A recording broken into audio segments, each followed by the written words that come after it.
നമസ്കാരം. മാധ്യമങ്ങൾക്കെല്ലാം പക്ഷങ്ങൾ ഉണ്ടാകും. അവർക്ക് അവരുടെ രാഷ്ട്രീയമുണ്ടാകും, അവരുടേതായ ചിന്താഗതികളും അവരുടേതായ ചില ചില എത്തിക്സും ഒക്കെ തന്നെ ഉണ്ടാകും. പക്ഷേ സത്യം സത്യമായി എഴുതുക എന്നതാണ് യഥാർത്ഥ മാധ്യമധർമ്മം. നിഷ്പക്ഷതയാണ് യഥാർത്ഥ മാധ്യമധർമ്മം എന്ന് വിശ്വസിക്കുന്നവരാണ് ഞങ്ങളൊക്കെ. രാജ്യത്തെ അപകീർത്തിപ്പെടുത്തുന്ന തരത്തിൽ അല്ലെങ്കിൽ രാജ്യത്തിന് എതിരെ നിൽക്കുന്ന തരത്തിൽ എന്തെങ്കിലും വന്നാൽ അതിനെ ആ രീതിയിൽ തന്നെ വിമർശനാത്മകമായി കാണണം എന്നുള്ള ഒരു അടിസ്ഥാന തത്വമുണ്ട് പൊതുവെ. പക്ഷേ കേരളത്തിലെ ചില മാധ്യമങ്ങളൊന്നും അത് വേണ്ട രീതിയിൽ പരിഗണിക്കുന്നില്ല, അല്ലെങ്കിൽ അത് കാണിക്കുന്നില്ല. രാജ്യവിരുദ്ധതയെ പിന്തുണയ്ക്കുന്ന തരത്തിലാണ് അവരുടെയൊക്കെ തന്നെ ചില നീക്കങ്ങളും വാർത്തകളും എന്നത് വളരെ ഖേദത്തോടെ പറയാതെ തരമില്ല എന്നുള്ളതാണ് മനസ്സിലാകുന്നത്. മാതൃഭൂമി ന്യൂസിൽ വന്ന ഒരു വാർത്ത, അവരുടെ ഒരു കാർഡാണ് ഇത്. പ്രധാനമന്ത്രിക്കെതിരെ മുദ്രാവാക്യം, വിദ്യാർത്ഥികൾക്ക് എതിരെ കടുത്ത നടപടി കുരുങ്ങി JNU. ഡൽഹി JNUവിന്റെ ഒരു വാർത്തയാണ്.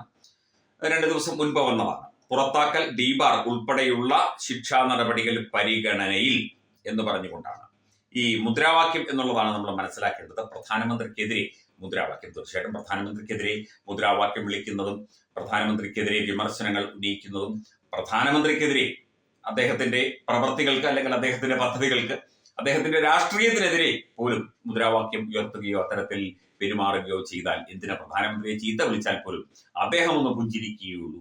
പക്ഷേ അത് ശരിയാണോ എന്നുള്ളത്, വ്യക്തിഹത്യയും മറ്റു കാര്യങ്ങളും ശരിയാണോ എന്നുള്ളത് ചെയ്യുന്നവർ പരിശോധിക്കണം.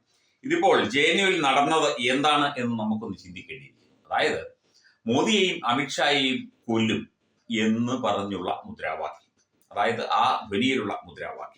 മോദി ഷാ കി ഖബർ ഖുദേഗി എന്നാണ്. ഹിന്ദിയിൽ തന്നെ എഴുതിയതാണ്. ഹിന്ദി അത്ര ഫ്ലുവന്റ് അല്ലാത്തത് കൊണ്ട് വായിക്കാൻ പറ്റുന്നില്ല. JNU കി ധർത്തി പർ, JNUവിന്റെ മണ്ണിൽ മോദിയുടെയും അമിത്ഷായുടെയും കുഴി തോണ്ടും, അല്ലെങ്കിൽ അവരെ കൊന്ന് കുഴിച്ചിടും എന്ന തരത്തിലുള്ള മുദ്രാവാക്യങ്ങളാണ് JNUവിൽ നിന്ന് ഉയർന്നത്. JNUവിന്റെ മണ്ണിൽ മോദി ഷാ നിങ്ങളുടെ ശവക്കുഴി തോണ്ടും എന്നാണ് മലയാളിയായ യൂണിയൻ ഉപാധ്യക്ഷ ഗോപിക ബാബു അടക്കമുള്ളവർ ആക്രോശിച്ചത് എന്നാണ് റിപ്പോർട്ടുകൾ.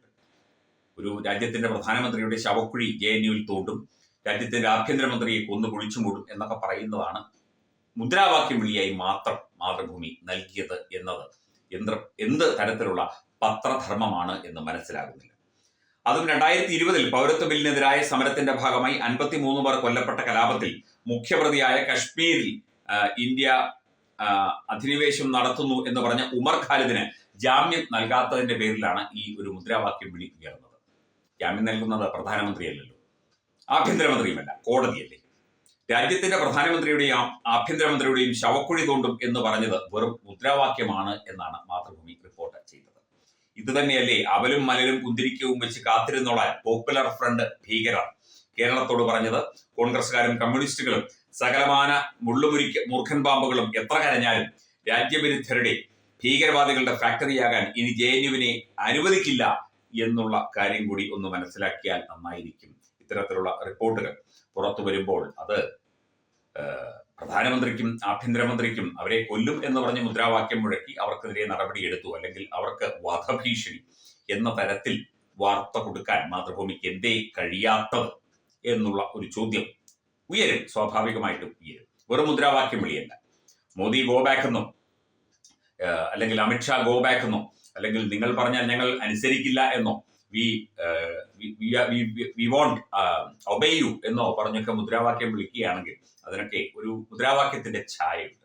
ഇതിന് ഒരു കൊലവിളിയുടെയും ഒരു കലാപാഹ്വാനത്തിന്റെയും ഛായയല്ലേ അല്ലെങ്കിൽ ശബ്ദമല്ലേ ഉള്ളത്?